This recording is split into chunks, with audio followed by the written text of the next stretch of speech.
Hello everyone, this is Stanley from Vegetaristan, and today we're going to make one of my favorite recipes. It's very easy to make, and it's an eggplant curry, or you could call it an eggplant stew.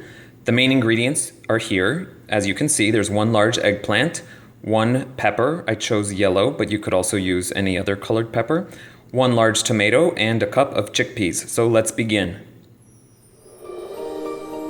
I've chopped the eggplant and put it into a bowl full of warm water and a bit of salt.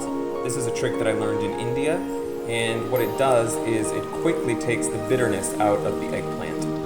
So you just let the eggplant sit in the water for about 10-15 minutes before you cook it. Next come the spices. I'm going to use about 1/3 teaspoon of ground black cumin seeds, 1/3 teaspoon of coriander seed, and then a pinch of turmeric and asafetida. So I use asafetida in my cooking as a substitute for garlic and onions, but if you use those, you're welcome to use those instead to taste. And of course, you can also always add salt to taste with this recipe. So we begin by stir-frying a few shakes of asafetida and the ground coriander and cumin, and we really just do this for about 1 minute until the fragrances are released. I've added the eggplant next, which I'll just stir around with the spices. And I'll do this for a good 5 minutes on a medium heat. The eggplant cooks down pretty quickly. After the eggplant has cooked down a bit, I've added the yellow peppers, and we'll just mix these in too.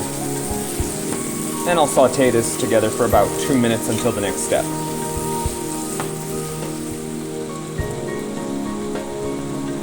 The next step is, of course, adding the tomatoes. I've just added the tomatoes to the eggplant and peppers. I'll stir this around, add salt to taste, and then put a lid on, reduce the heat to low, and let it all cook together for about 10 minutes. While our eggplant curry is cooking, I went ahead and chopped a bunch of fresh cilantro up that we'll add at the very end. This is one of my favorite herbs, and it goes very well with this curry. Of course, if you're not that into cilantro, you can skip this step, or you can use whatever other herbs you enjoy.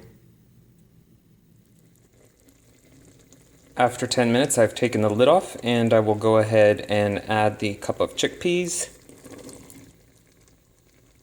Stir this all together. And then I'm going to let it cook another 2 minutes or so, just to let the chickpeas absorb some of the flavor here. Last step, turn off the heat and add the fresh cilantro. And our eggplant chickpea stew is ready to eat. This is a very delicious and nutritious dish, which, as you can see, was quite easy to make. It pairs quite well with our lemon coconut rice, which you can find on our YouTube channel, or you can of course just use brown rice or jasmine rice. Hope you enjoy it, and if you try it, please let me know. Thank you.